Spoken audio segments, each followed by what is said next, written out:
Hello friends, আমার এটা আরও একটা অ্যানাদার ভিডিও তোমাদের জন্য। আর যারা নেল আর্টিস্ট অবশ্যই তাদের জন্য, আর যারা নিউ কামার হচ্ছে তারাও এটা দেখতে পারো, তাদের জন্য ভীষণ হেল্পফুল হবে। আর তোমরা সবাই জানো যে অ্যাক্রিলিক পাউডার হোয়াইট শেডের মধ্যেও পাওয়া যায়। আমি একটা হোয়াইট নিয়েছি, কিন্তু তার মধ্যে দেখো এগুলো হচ্ছে কালার, অ্যাক্রিলিক কালারগুলো ভীষণ সুন্দর কালারগুলো। তোমরা যারা নেল আর্টিস্ট হচ্ছ তারা এই পাউডারগুলো ইউজ করতে পারো।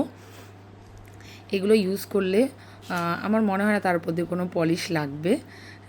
একটা অমব্রে শেডও তোমরা ক্রিয়েট করতে পারো এটা দিয়ে।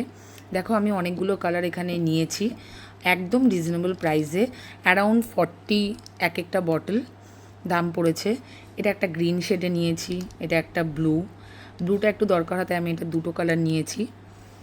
এটা একটা ইয়েলো অ্যান্ড পিঙ্ক, আর এটা হচ্ছে একদম লাইট একটা পিচ কালারগুলো দেখো এতটা সুন্দর, মানে আমি এগুলো জাস্ট আমি প্রেমে পড়ে গেছি। কালারগুলো এত সুন্দর। তোমরা চাইলে যারা একটু শেডেড ফ্লাওয়ার ক্রিয়েট করতে চাইছো, 3D ফ্লাওয়ার, তারাই অ্যাক্রিলিক পাউডারগুলো ইউজ করতে পারো। ভীষণ ভালো। এই এক একটা বক্স আমি 40 রুপিস মতন করে নিয়েছি। এটাও আমি একটা অনলাইন দিয়েই পারচেস করেছি। এটার রেজাল্ট খুব ভালো। এটা দিয়ে আমি কী কী ক্রিয়েট করলাম আমি তোমাদের সাথে অবশ্যই শেয়ার করব। আর একটা বড় হোয়াইট আমি নিয়েছি, ঠিক আছে। কালারগুলো এত সুন্দর, তোমরা লিঙ্ক চাইলে আমাকে কমেন্ট করো, আমি তোমাদের সবাইকে লিঙ্কগুলো আমি ডিএম করে দেবো।